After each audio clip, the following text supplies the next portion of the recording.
We have the pleasure of having Dr. Bob Baugher here with us. Dr. Baugher is a professor of psychology at Highline Community College in the Seattle area.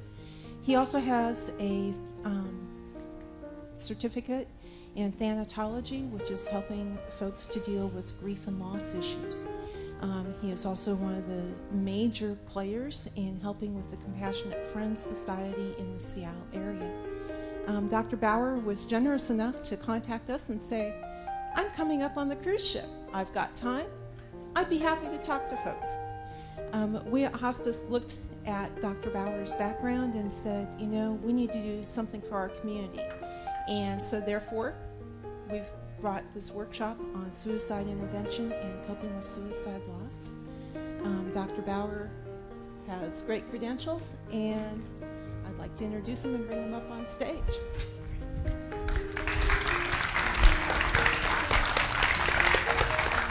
Thanks. Alaska, wow, what a great place. We were in Glacier Bay yesterday, and they told us it's not raining. You should be very happy. So, and also thanks for applauding. I've been teaching college for a lot of years, and when you walk into the classroom, students never applaud for you. You know? They're hoping that maybe you didn't show up for the exam, right? I know some of you. All right, so let's go through this. Basically, we got 31 of these, and if we really went into detail, we could be here till tomorrow talking about issues relating to grief and loss. Some of you were talking to me about my books. The first book I ever wrote was called A Guide for the Bereaved Survivor. And for those of you who would like a book, really a booklet on sort of Grief 101, it's one of those that you can hand to someone who's wondering, what is this craziness of grief that I'm going through? Because grief, I don't have to tell you, you're in a crazy spot when you're in grief. You're in a whole new world that you've never experienced before. And when you step from here to over here, and you realize, you're asking yourself, where am I? You're dealing with grief.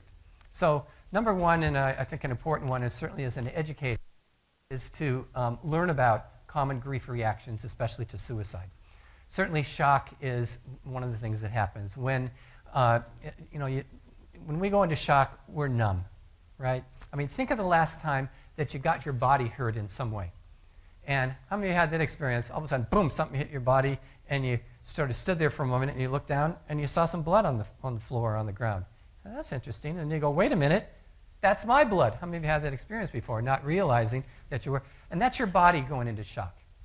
And so when a death occurs, especially a sudden death, we go into shock. Our brain goes into shock. We are numb. And as time goes on, that numbness begins to wear off. And that means that things get worse before they get better. Now, it's not helpful to go up to someone at a funeral who's just experienced a significant death and say, you're in shock right now, but in a few weeks, things are going to be worse for you, right? While that may be true, they're not going to thank you for that, right? They're going to well, what are you talking about? So that's part of, a whole issue related to shock. And also one of the things that happens, especially with grief and loss, is a loss of concentration. As a college instructor, I know that my students don't concentrate 100% on everything that I'm saying. And so I always like to cite a study that was done years ago in a college setting, where they went into a huge lecture hall, like 500 students, and they rang a bell. They said, boom, all right, we'd like you to write down right now what you were thinking about, okay? And so they passed it in, and they found that at that moment, only about half the students were actually thinking about what the instructor was thinking about, okay? And then they did further research, and they said, well, if you weren't thinking about what the instructor was talking about, what were you thinking about? And the most common thing that came up for these students was that they were thinking about sex, okay? Now, so for me, I know that some of you out there didn't even hear what I said, okay? And you're wondering what the other people are laughing at because you're out there, well, who knows what you're doing out there, right? Okay. Another part of a grief reaction is, fear, right? A fear of going crazy, a fear of tomorrow, a fear of another suicide. If this person died from suicide, do I have other people at risk? As Tammy mentioned, I've been involved with the group called the Compassionate Friends. How many have heard about the Compassionate Friends? For those of you who don't know, if you want to jot this down, it's a very important organization. It's an organization for bereaved parents. So you can Google it, www.compassionate.org. compassionatefriends.org. All one word, compassionatefriends.org. And they've been around for 35, almost 40 years now. And they're a wonderful organization. They have a conference every year. And even though I'm not a bereaved parent, I have had the honor of being invited to their conference just about every year for the past 15 years. And so one of the most common topic workshops that they always ask me to talk about is guilt, which is a huge issue. And so, they certainly have this fear of, I'm going crazy. But a big fear is, one child has died. What about my other children? And so that's a huge one. And so we talk about that. And it's hard to realize, sometimes I have to realize there's not a lot that I can do in controlling what may happen. Another issue that relates to grief is memory problems, right? We all have memory problems. I was talking to the ladies from the WICS group, from the Widow Support Group. We have a group called WICS in Seattle. It's called Widows Information and Consultation Service. Actually, they're the ones that will get the money for the videotapes called Men in Grief. And they helped put that together a number of years ago. But they taught me this, that sometimes we all experience this, but you experience this more memory problem when you are bereaved. It's called the hereafter problem. I wanted to see how many of you have had this experience, all right? So you go into this room and you go, oh, that's right. And you go into here, what am I hereafter? Right? How many of you experience that, right? Right, everyone.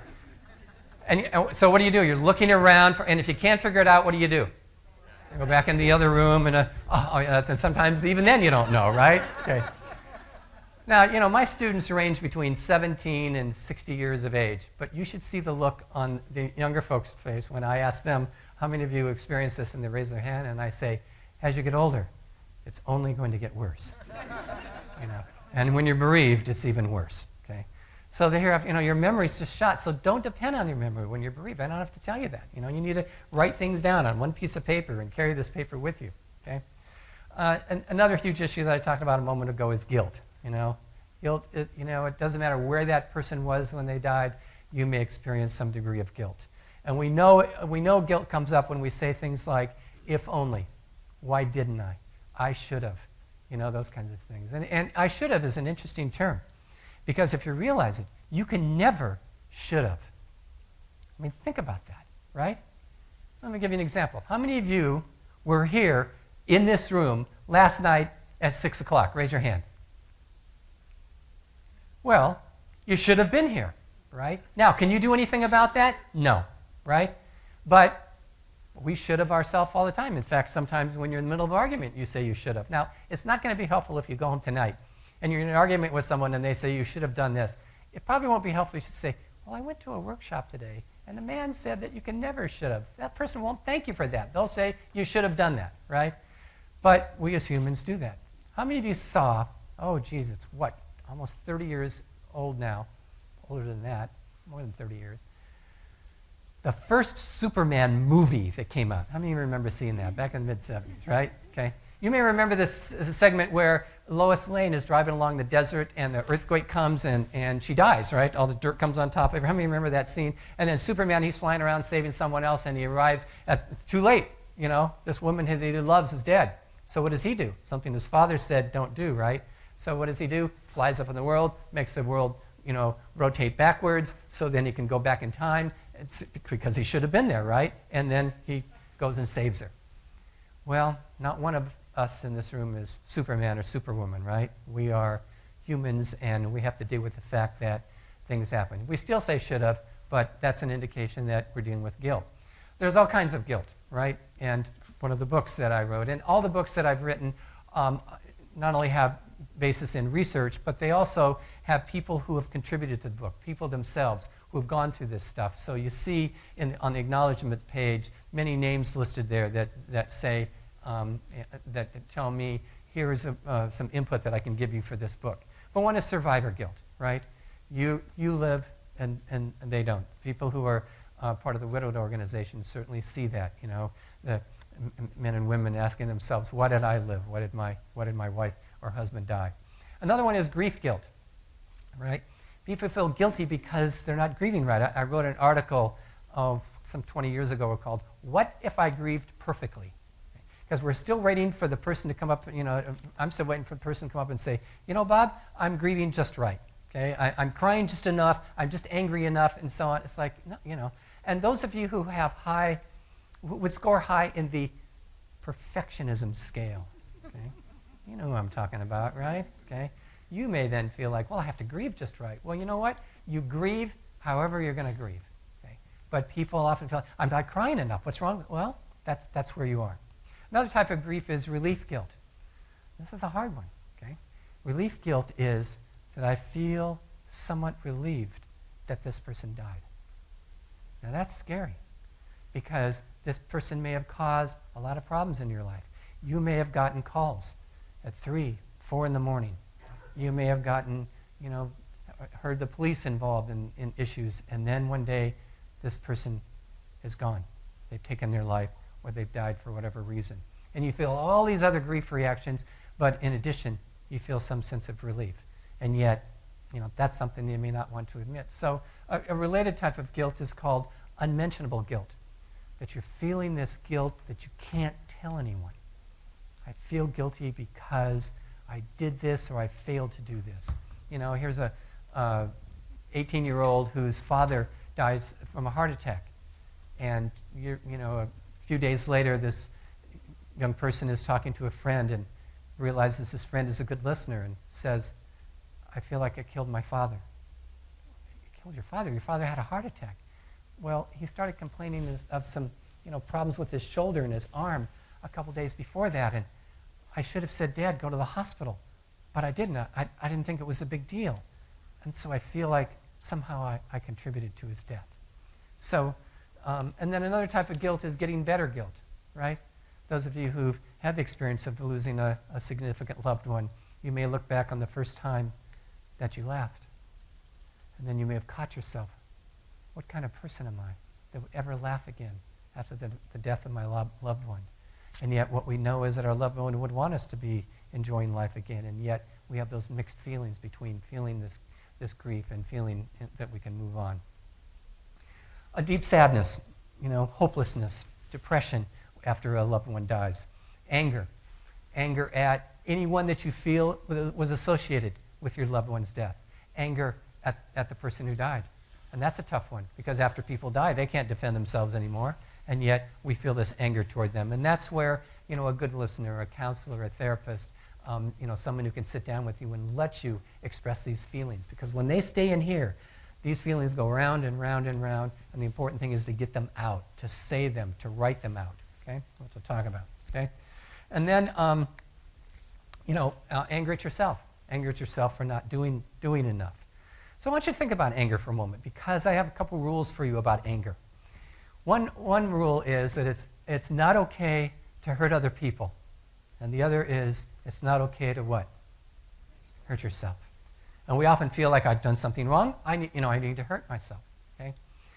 And we know that there's a limit for, it's okay to be angry.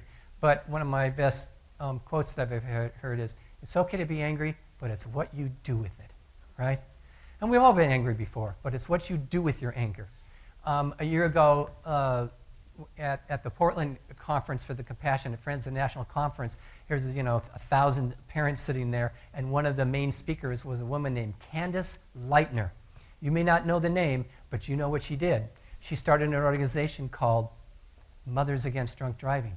She took her anger and she about the death of her daughter by a drunk driver and channeled it into something that could happen. So anger is a tough issue. So what I want you to do for a moment is I want you to turn to someone and I want you to say, just for a moment, I want you to show me an angry face, right? Show me, come on, give me your best shot. So come on, turn to someone right now. Find out their name. What's your name? Who are you? Come on, give me a good one.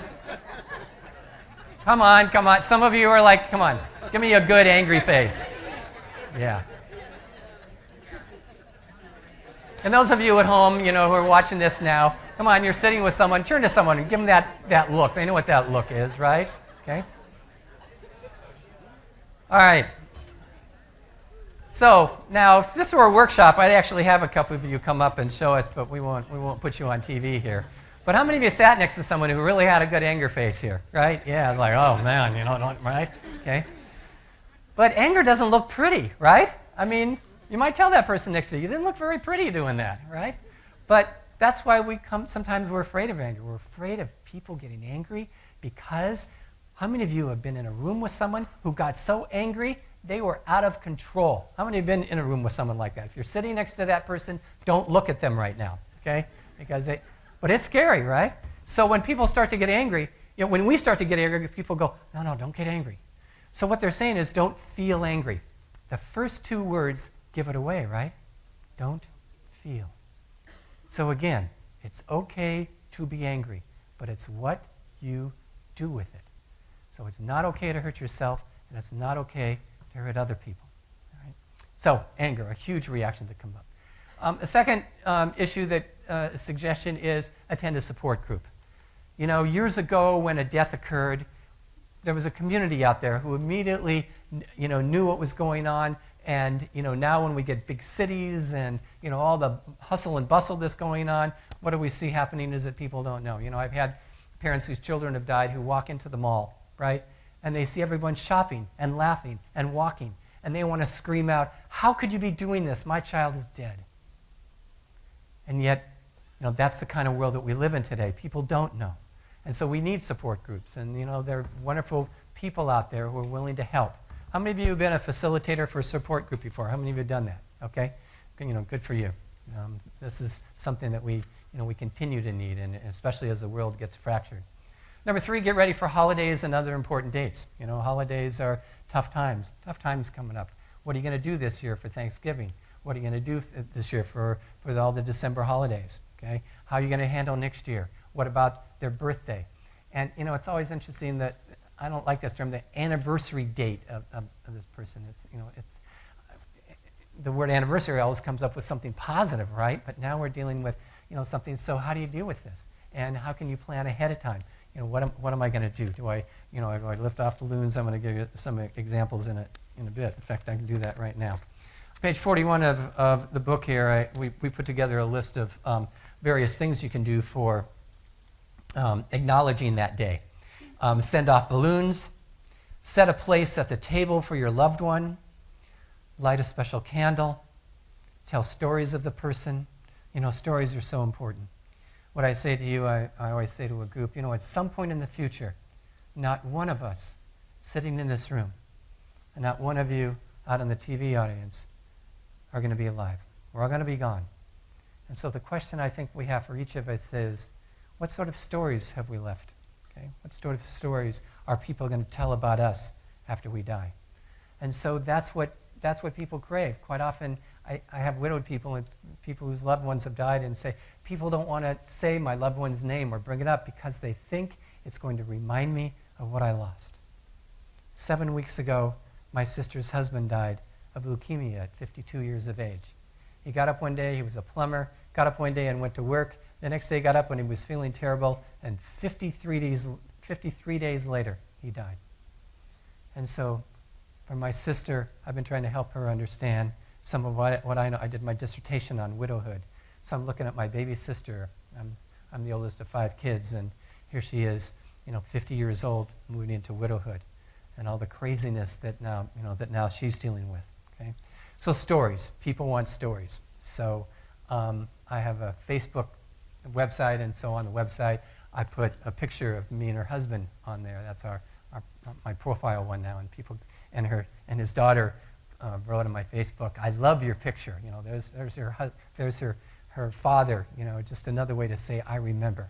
And that's the most important thing you can do, to say I remember. So stories. Sing or listen to a special song. Songs and music we're going to talk about in a moment are so important. Create an ornament to hang on a tree or a wall. Visit a special place that is associated with your loved one. Maybe that's the last place you went with your loved one, or some place where when you go there it's like, yeah, this is where we were. Write a letter to your loved one. Consider reading that to someone else. And these are all examples that came from people who read this and said this is what helped them. Create a website to honor your loved one. Buy your loved one a present and then give it to someone else. Make your loved one's favorite meal or dessert. Plant a tree, a bush, a flower. Say a special prayer. Make a quilt with the clothing of your loved one. Change old traditions and begin new ones. So those are ways that just say, another way to say in many ways, I remember. For some of you who would want stories, what you might do is get on your email accounts and send out an email to people and say, what I would like is some story that you remember about my husband, about my son, about my daughter, about my sister that you think about. And it's nice for people to say, oh, your sister had a good sense of humor and so on, but we want to hear those stories. We want to hear about, how about the time when we did such and such. And then number 4, talk to a supportive person. I want you to think in your life for a moment, who is that person? Who is that person that you know that the next tragedy that comes along, that's the person that you're going to call. That's the person that you know who's going to be there with you. My sister, I have by the way, how many of you are the oldest in your family? The oldest people? Take a look at your hands here. These people were the guinea pigs, right? Okay, your parents made all the mistakes with you first, and then your brothers and sisters came along. Of course, I can say that with but my other sister has been very supportive to our other sister, whose husband just died. She calls her every night, and they talk for 1 or 2 hours on the phone till midnight. Okay, and and what do they talk about? All kinds of things. But the important point is, who is that person in your life? And just think for a moment who that person is. That would be the person that you would call. And then I want you to think about this. I want you to think about writing them a thank you note. Or maybe calling them up and saying, I was thinking about you the other day, and I just want to thank you. I want to thank you for being in my life and how important you are. Another one is a journal. How many of you have written a diary before, done a diary before? How many of you read it at some point months or years later, right? I've been keeping a diary on a tape recorder. Now my son has moved me to a little voice recorder for more than 30 years. And so what I'll do sometimes is go and pull out a tape from what was I doing 5 years ago in September of 2005 to see what was important. And one of the things that happens in our life is that things kind of gang up on us. So I want you to do a little thing with me right now. What I want you to do is I want you to take your hand, come on and do this, and put it right in front of your face. Come on, do this. Those of you who are watching on TV, come on, do this too. I can see you in there, okay? So you got your hand, and this is what a problem looks like. This is what a huge problem looks like when it's in your face, okay? Because you can hardly see anything beyond it. Now slowly, I want you to move your hand away, okay? And as you're moving your hand away, now you're able to see your hand from a little farther away, and you're able to look around and see other things, okay? And now move your hand as far away as possible. And this is what's called gaining perspective, all right? And that's what a journal can do. It can help you gain perspective, because I don't have to tell you, when you are in it, when you are feeling it, you feel like this is how you're going to feel forever. But one of the things that I can pretty much guarantee you is that you're not going to feel exactly this way forever. It feels like you are. Well, last time you were upset or angry at someone or a letter, I'm going to be this way forever. Well, guess what? Okay? So journaling can help. Write out the current biggest problem. Writing things out, getting things on paper can be helpful. And then brainstorming all the possible ways of coping. Sometimes just sitting down with someone and saying, okay, let's brainstorm all the various ways. My students who often think, as I mentioned, they think being a good counselor is giving advice. I say, no. Being a good counselor is helping someone explore all the various possibilities of what they can do. Okay? And for some people, one of the possibilities is I could kill myself. But quick, let's look at what other possibilities are out there so we can see how to get you through this moment, this day. And as we're going to see that famous quote in a little bit. Okay? Then another one is listing expectations. Expectations are huge in our life. Assignment number 2 in my human relations class is for my students to think of someone that they've been having some problems with. Okay? And write out all of the expectations. So I want you to think for a moment. Someone that you've been having some problems with, okay? Who is that person? Don't look over if you're sitting next to them again, right? Okay? But who is that person, okay? And what do we find? We find that we have expectations. You have expectations of me. If I came here today, Tammy introduced me, here he is, and I get up here and I fell asleep on this stage here. Then later on they say, well, how was that workshop you went to? And you would say, it wasn't what I expected, right? The guy was sleeping the whole time, right? When you come up to a stoplight, right? And it turns green. You expect that the people over here aren't going to go through it, right? Okay? So we go through the entire day of having expectations. But the toughest ones that we have to deal with are those people who are closest to us. Because we expect this and we get this, right? So we got this gaping hole. When your loved one died, you expected some people to be there for you. How many of you have experienced a significant death, and after that death, you lost a friend or two? How many of you had that experience before, right? You hoped that friend would be there, but for whatever reason, that friend didn't stick with you. Okay? And sometimes you realize you couldn't have predicted that ahead of time. Okay?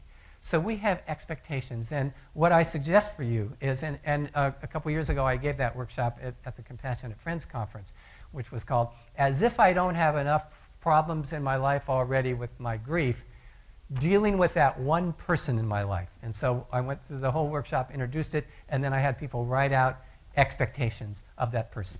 Write them all out, unrealistic or not. Maybe the word expectation doesn't ring with you. It's what I'd like this person to do, what I hope they would do, what I wish they would do.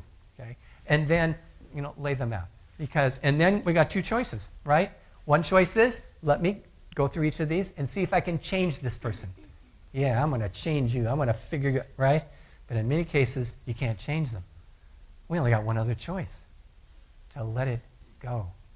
Ooh. How many of you heard of the serenity prayer before, right?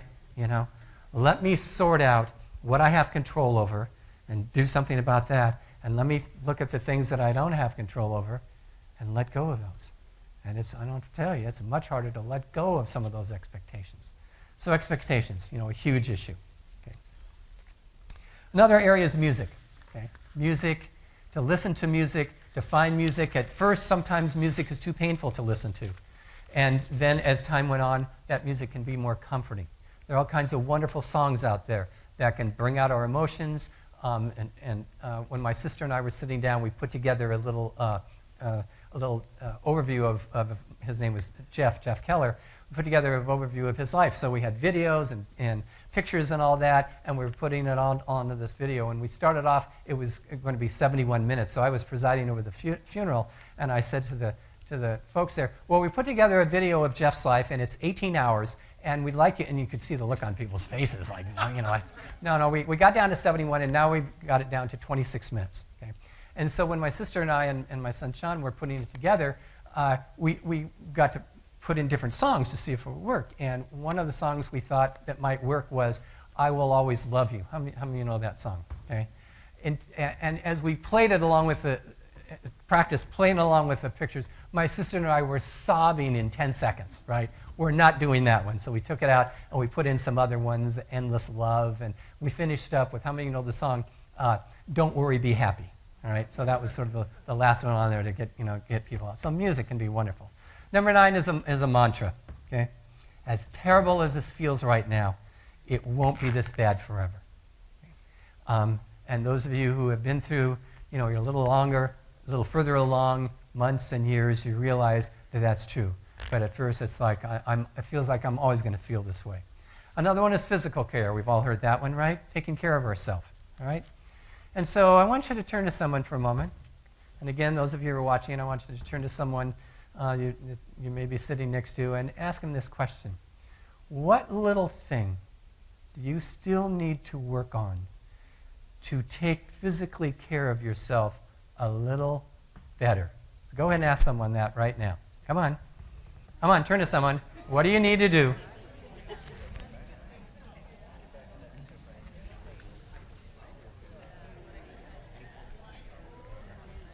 What do you need to do?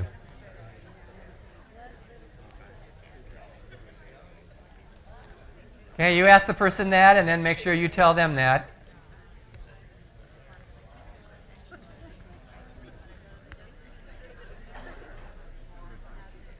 And then turn to that person and saying, are you ready to give me a little commitment that you're going to work on that? And if the person goes no, then say, too bad. Right? But if they say yes, I want you to shake their hand. Say, okay, you give me a commitment, you're going to work on this? Come on, shake your hand and give me a little commitment to that. Yeah.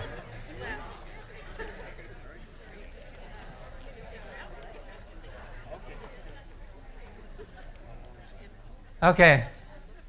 We all know this, right? We all know we need to just take care of ourselves, but we all have work to do on it. But especially when you're going through bereavement, your immune system is down, you're not eating as well, your sleep is all disrupted and so on. What little things that I can do to, make things a little better for my body, even though at times I feel like I don't deserve it. Of course you deserve it. Another one is physical care. Another one is, after physical care, is crying and laughing. Crying is an interesting phenomenon, and I started studying crying years ago, and I started writing a little booklet on it, and I never quite completed it. And I got together with a woman named Darcy Sims. Anybody hear of Darcy Sims before? Darcy Sims has been called, she doesn't like this term, but she's been called the Irma Bombeck of grief. Okay? She's experienced her own grief 30-some years ago. She had a daughter, 4 years old, and then their son was born, and at 1 year old, her son got cancer and died. So here, she and her husband and their little daughter dealing with the death of their son, and as the years went on, she joined the Compassionate Friends group, and now she's a renowned speaker and goes all over the United States. She's on the road 280 days a year giving grief workshops and so on. So she moved to the Seattle area, and we'd known each other well, and she said, we should write a book together. We've written other books. So she and I got together and we wrote a book on crying. Okay? And so, it's not, we don't know a lot about crying, but I looked up the research and really put together some things, and then we got some humor in there as well. But, we have the whole range of crying. There are some people who cry very easily. We know who these people are because they begin crying when the Bambi movie just begins, right?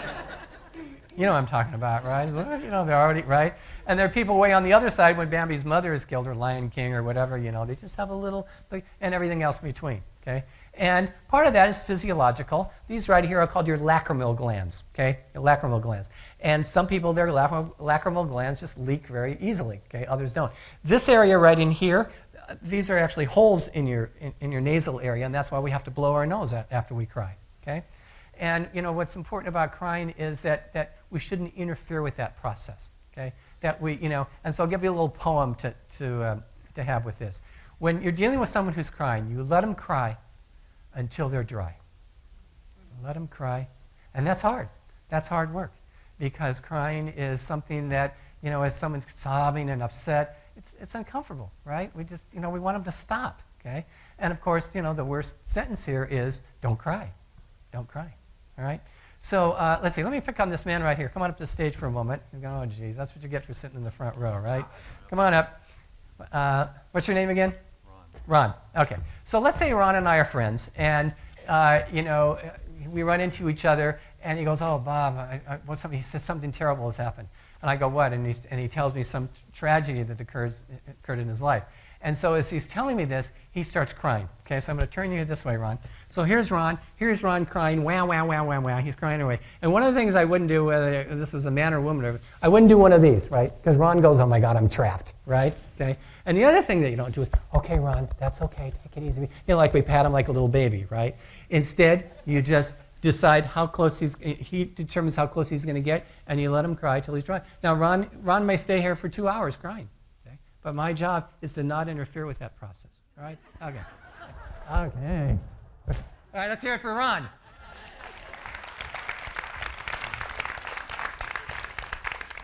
And that's a tough one, right? I mean, we care for this person, we want to show him, but just don't interfere with it. Let him cry. When my dad died, he died suddenly, and later on that day I was home and I was just sobbing in my book room. Just like for 10 minutes I looked up and there's my wife sitting right across from me. Now, this woman loves me, right? Wouldn't you think that she would come and comfort me? No, that would have interfered with that process. Now, for some people, they find it hard to cry.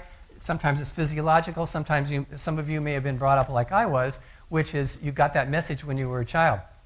See if you can complete this sentence. If you don't stop crying, I'm going to give you something to cry about, right? And so we get some physiological, some of it's how we're brought up. But the whole point is, so you let them cry. But one of the things that will stop crying is swallowing. Swallowing is actually an incompatible response to crying. Now, as you're sitting there right now, I want you to swallow. Come on, just swallow. Come on, swallow. That is incompatible with crying. Okay? And so sometimes people don't cry because they sort of unconsciously swallow it. I'll see if I can give you see if I can give you a quick story on this. Years ago, I'd given a crying workshop at the conference, and this woman raised her hand and she said, my son died 2 years ago, and she said, up until he died, I cried all the time. But now, after he died, I cry very little. I don't know why. I mean, it's just sort of the opposite of what you would think. And so I said, well, you might be swallowing without really thinking about it. She goes, really? I said, yeah. So I said, tonight we're going to have music at, 1,000 people are going to be sitting there. We're going to do the candle lighting, and, it's very emotional. And when the music comes up, people start crying somewhat. And so watch yourself to try not to swallow. And she goes, okay.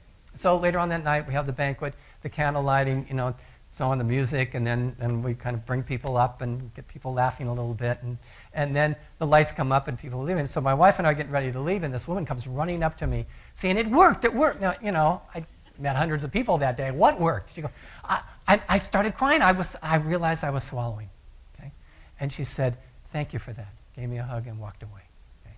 So, and in some cases, we're on the job or whatever, we don't want to cry, right? So get a bottle of water, drink it. That's going to suppress your crying. But in other cases, find that place. So, and my son did some interesting research years ago. I was doing some counseling with a woman when we were taping her session, and she was sobbing.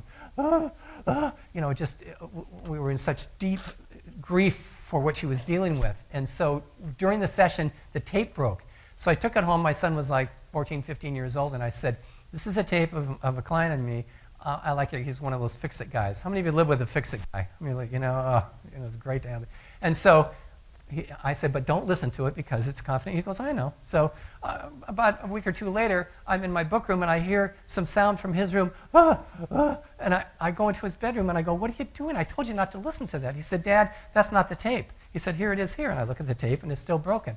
I said, what is that? He said, well, we had the barbecue last year in our neighborhood, and you were taking video, and the woman next door who has that laugh, he said, I took her laugh and I slowed it down.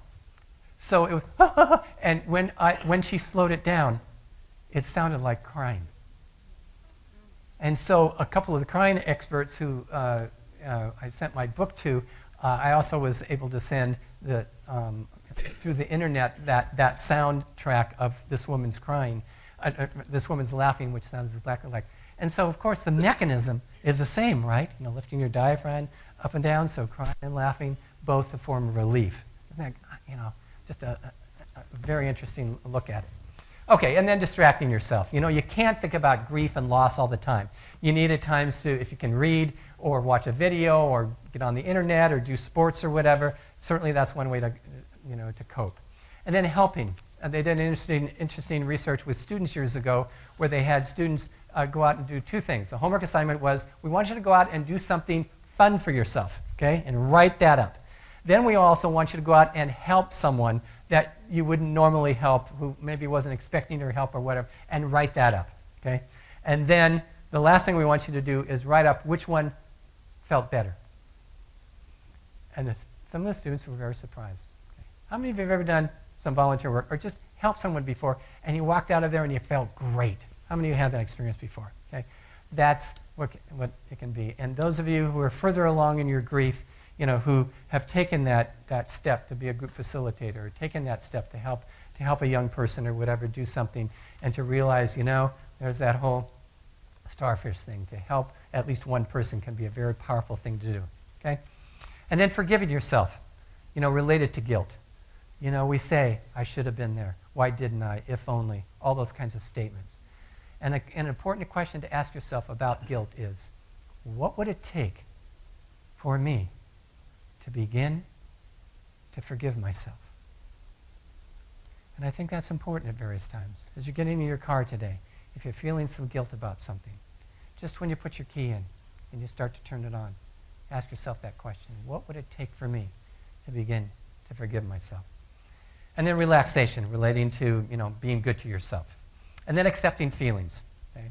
Feelings of something called, there's an interesting term here if you want to jot it down, some of you know this term, called continuing bonds.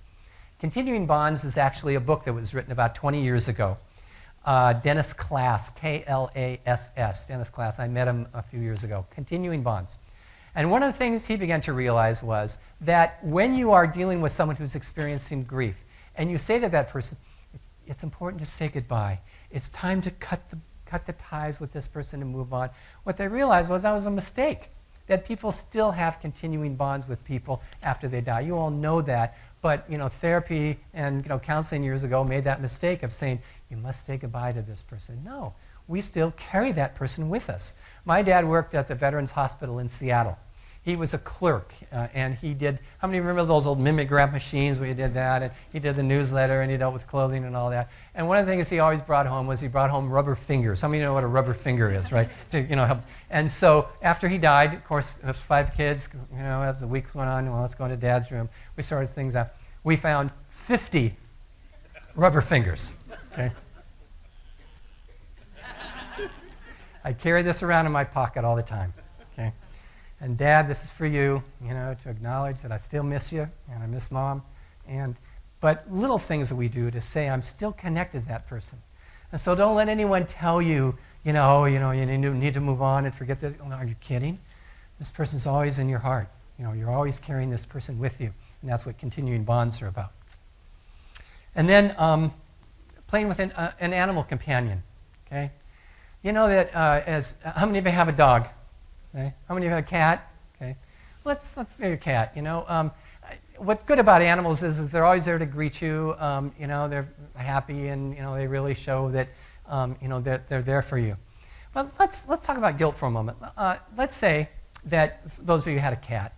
Let's say last night your cat decided to sneak out and have an affair with that cute thing next door, right? Do you see your cat the next day walking around going, I can't believe I did that? Okay? What kind of cat am I? Okay?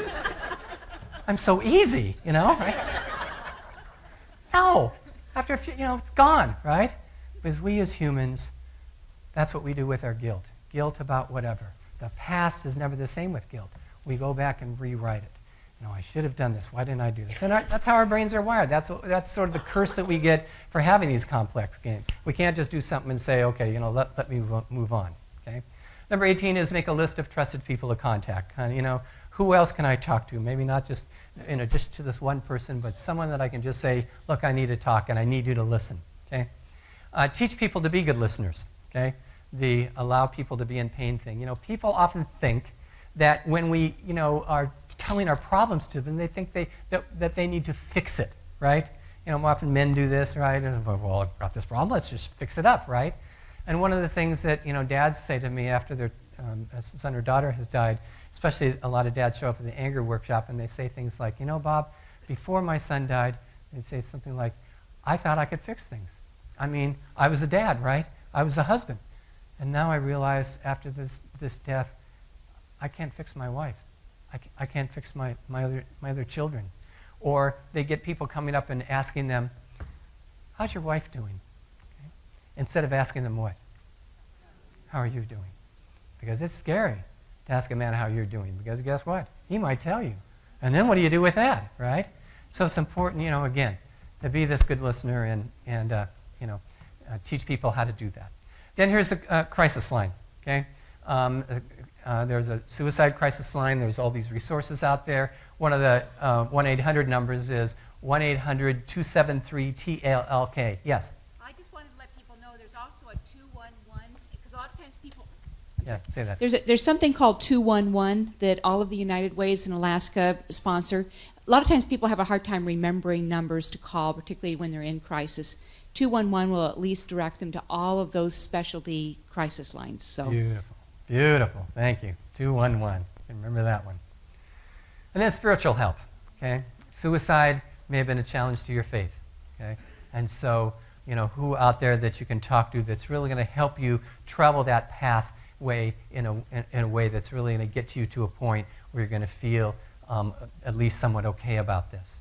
Then number 22, eating healthy. Back to taking care of yourself. Number 23, ask, what is the worst thing that could happen? Okay? And then what? And for many of you, the worst thing has already happened. So then ask yourself, what else can happen? Is there anything else I can do about that?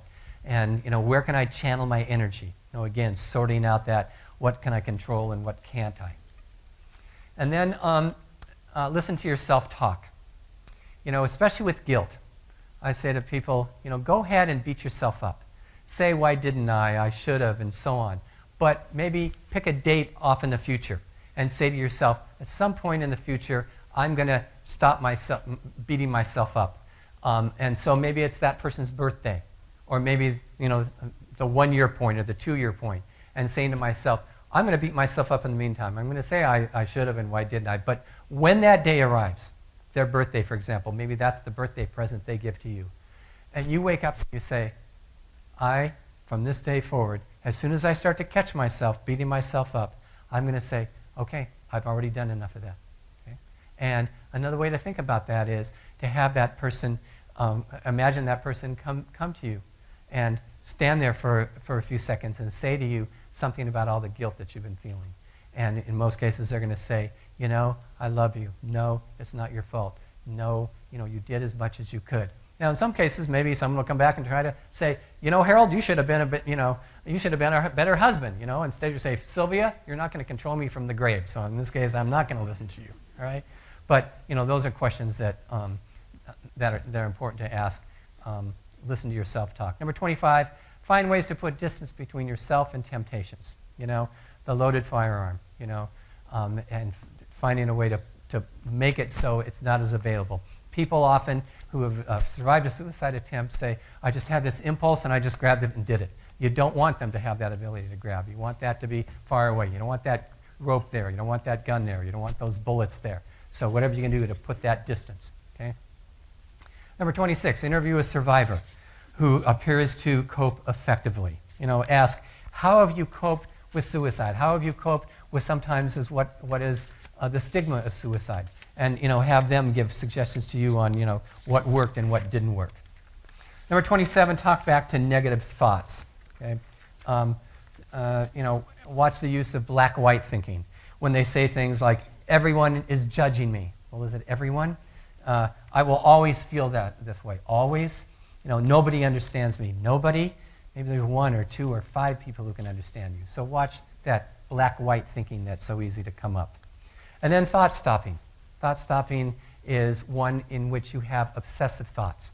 You keep thinking about something over and over so much that it's interfering with your ADLs. I mean, you know what ADLs are, activities of daily living. So when you have those thoughts that are interfering, sometimes having someone help you with what's called thought stopping. So I'm going to give you an example of it.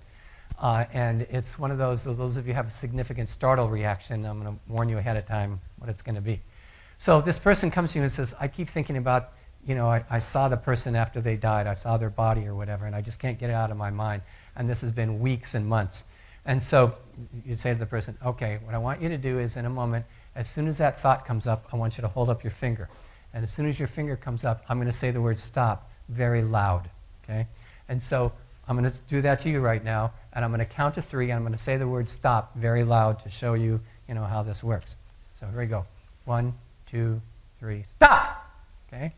And so that sort of, and I've had clients over the years who say, that happened to me later on in the day, and that thought came up, and I can just see it kind of break away, or I heard your voice or whatever.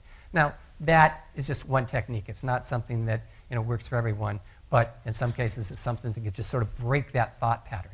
All right? And then time management. Make a list of the things you need to do right now, and then move the things to the top of the list that really need to get done. All right? All right, I want you to turn to someone right now and say, do you have a list of things to do? Come on, turn to someone. Ask them that question. You have a list of things to do? Where is your list? Where's your list?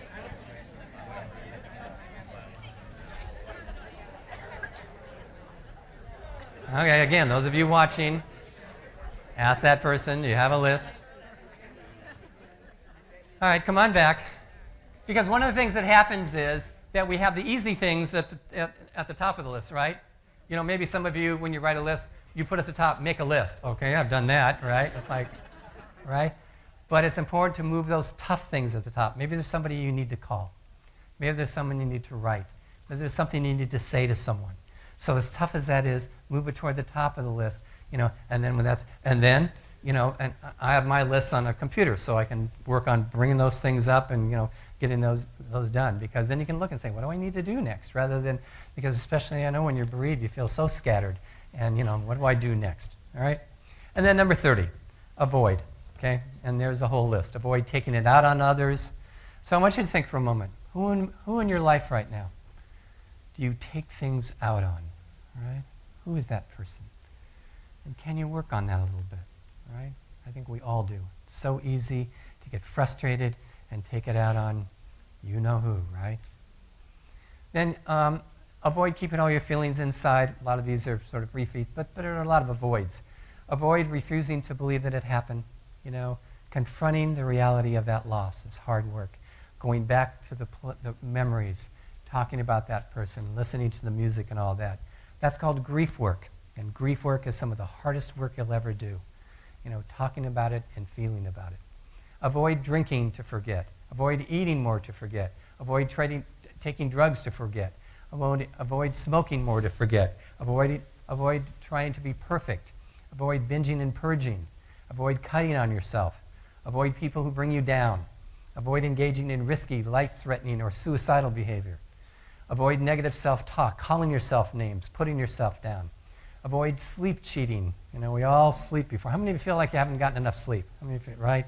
Our society has really moved toward that, and there's some good research now that indicates that the long-term effects of cheating yourself from sleep, thinking that you're getting away with it, really show up, years later with memory problems and weight gain and all those kinds of things that some people have already, become a problem. As we get older, we all have memory problems anyway, but cheating yourself out of sleep. So whatever you can do, try to get back some of your sleep, because that's a huge one.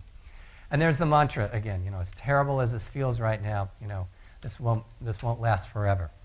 And then, number 31, which is a huge one, take it what? One day at a time. And as some people say to me, take it one moment at a time. All right? One moment, just getting through this moment. And when people say, what am I going to do? When you say, let's just get through this day. Let's just get through this moment. Like I said, I've said that to my sister several times over the past few weeks.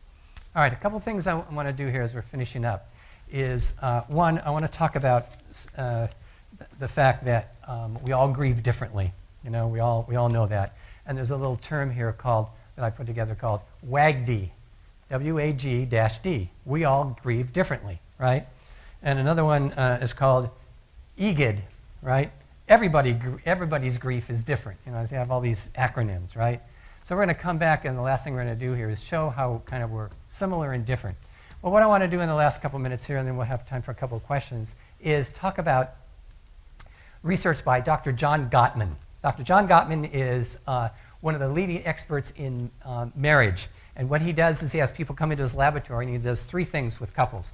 He wants to find out how they argue, right? So he asks them to fill out a survey. Okay? Then he says, puts them in a room with a video camera showing on them, and he says, we'd like you to talk to your partner about this thing that you argue with most. Okay? And at the top of many people's lists is a word called money, right?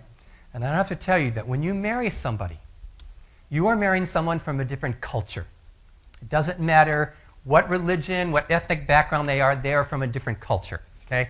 I was a boy in Seattle who grew up on Beacon Hill and lived in a duplex, right? I met a girl who was from California. She had a swimming pool in her backyard, all right? Just to give you that contrast. And had credit cards, like credit cards. This is back in the 60s. Actually, in a couple days, we're going to Ketchikan, and we're going to visit the woman who introduced us 45 years ago on August 20th, 1965, okay? So we're kind of saying, she's going to look at our kids and say, if it weren't for me, they're going to go, yeah, I know, we know the story, okay? But when I went down to California and we were dating and had dinner with her older brother and her mom and dad, they know how dinner is, you pass things around and so on, right? Then, here she is now, she's 17 years old, I'm 20 years old, and she's having dinner at our place, right? You got 5 kids. And so she said, she says, I remember the moment your mother put down the chicken, because it's Sunday, we have chicken, this big pile of chicken. And she said, I knew what was going to happen next. We were going to pass around the chicken. Well, not at our house. She said, I saw all these hands going for the chicken, She said, I saw your brother pick up a chicken. I don't like that one, and put it back. She said, what? She thought to herself, what is going on here, right? It's a different culture. Okay? So when you marry someone, when you live with someone, it's a different culture. You've got to learn how to negotiate that. So Dr. Gottman then put the video and showed how people argue and some people run away and so on. And then he interviews them afterwards, and he found that there are 5 factors that contribute to why people split up. Okay, some of you heard this. And if you want to do the research, go, Dr. John Gottman, Gottman, Google his name, and you'll find it. It's amazing research. And he found things like the more people did these 5: criticism, contempt, defensiveness, stonewalling, and belligerence. The more people did these things: criticism, contempt, defensiveness, stonewalling, and belligerence. The more they did this, the more likely they were to get a divorce.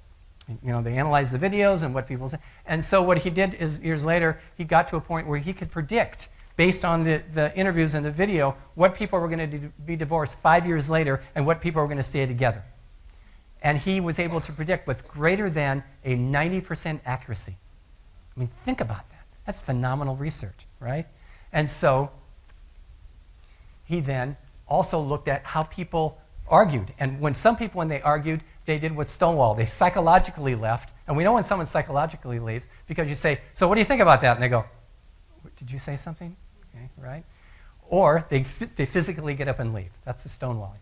But he found that sometimes during the time that the people are so physiologically aroused because they hooked all the wires to them that their heart rates were like 150 and 120 beats a minute. Okay? And sometimes it would be both people, sometimes it would be neither, sometimes it would be one. But what he found was that there was a group that were slightly more likely to do this than others. And we have a name for these people. These people are called men. Yeah. So here's what I want you to get from this. And why are we talking about John Gottman as we're finishing up? Because sometimes when a man is bereaved, he's in so much pain, he has to leave. Are you with me? Now, he may not be able to say to you, and of course I'm generalizing here, excuse me, I'm feeling a lot of pain and it's too difficult to talk about our son. But what he may do is just shut down. What he may do is just walk out the door or. And so, what do we do with that? What we do is we say, if you're going to have something difficult to talk about, let's do a signal, okay? So that we can understand that, you're having some physiological arousal. And like I always like when it's giving someone the middle finger is not the kind of signal that we're talking about, right? Okay? We're talking about, just let me calm down for a moment, all right? So if you're dealing with someone who's having those problems of talking about that loved one who's died, it may be that they have this physiological arousal that they can't even identify, right? But it's important to realize that for some people, they just shut down, and it's pain that may be part of it.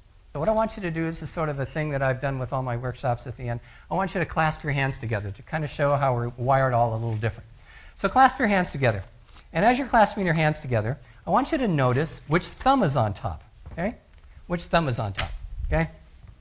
And you go, well, that's just how I happen to clasp my hands together. Well, I want you to notice which little finger is on the bottom, okay? And whichever little finger is on the bottom, it's likely that the thumb on the other hand is on top. And you go, well, I just thought, so now what I want you to do is go up one notch and see how that feels, right? Okay? And for most people, that feels strange, okay? That's because the way we clasp our hands is inborn. It's a genetic predisposition, okay? Now go back down to your normal level, like, oh, all right, that feels good, right? Okay? And so what we find is that with grief, part of how we display our grief is physiological, our tears and so on, and that we're not going to be able to change people in terms of how they grieve, right? And so I want you to turn to someone right now and ask them, which of your thumbs was on top? So go ahead and do that.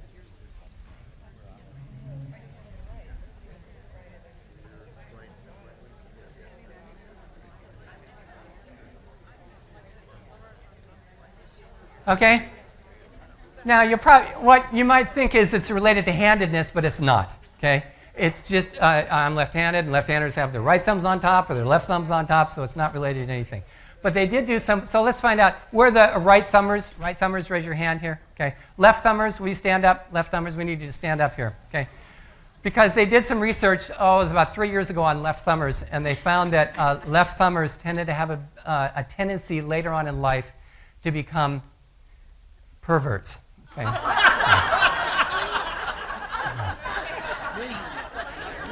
Go ahead and have a seat, have a seat. Yeah. Look, someone had to tell you, right? I mean, right? I did this a couple months ago, and one guy said, well, how long do I have to wait? Right? No, look, I just made that up. I just made that up. It's not true. I do not want to see you leaving here today, or you people, I want you to say, all right, stay away from me, you left-armers or whatever. It's not true, okay? But it's always so interesting. Those of you who stood up, as soon as I said the word pervert, you didn't see this. There were people who were sitting down, and they turned and went, I thought that about him. All right, did you learn some things today? All right, thanks for coming. And let's have some applause, yeah.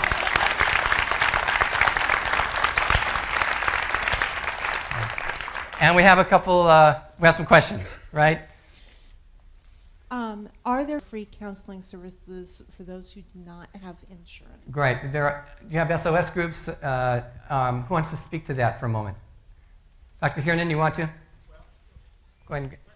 Free counseling services for those who don't have insurance. In terms, if you don't have formal insurance, if you go to that website again and look at the nonprofits, I think working with the nonprofits, you might have some luck. Of course, with hospice, insurance is not required, and they do have counseling services there. Yes, hospice does have some counseling services for those who are bereaved. We hold annually 2 groups that are 7 to 8 weeks long. There are advertisements that are put in the newspaper and up all over town about these groups, and we ask that you contact our social worker. And for those who have lost a loved one that have been clients of ours, they are sent a direct letter. Our social worker also does up to 2 free sessions with people who are undergoing bereavement loss, including suicide. If initially she will talk to the person who's calling about those sessions. If she feels that it is a complicated grief circumstance or something that has a lot more issues than just the grief loss, then we do make referrals to some of the other counselors in town who have experience in dealing with grief issues. Okay, I want you to turn to someone and say, I'm glad you came here today, and let's hear some applause for all of you.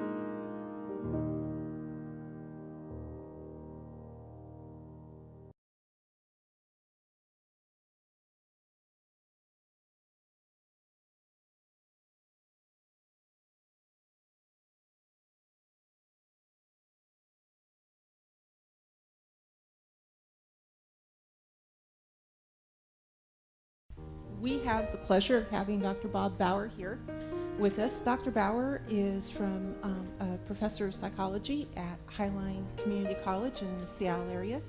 He also has a certificate in thanatology, which is helping folks to deal with grief and loss issues. He is also one of the major players in helping with the Compassionate Friends Society in the Seattle area. Dr. Baugher was generous enough to contact us and say, I'm coming up on the cruise ship. I've got time.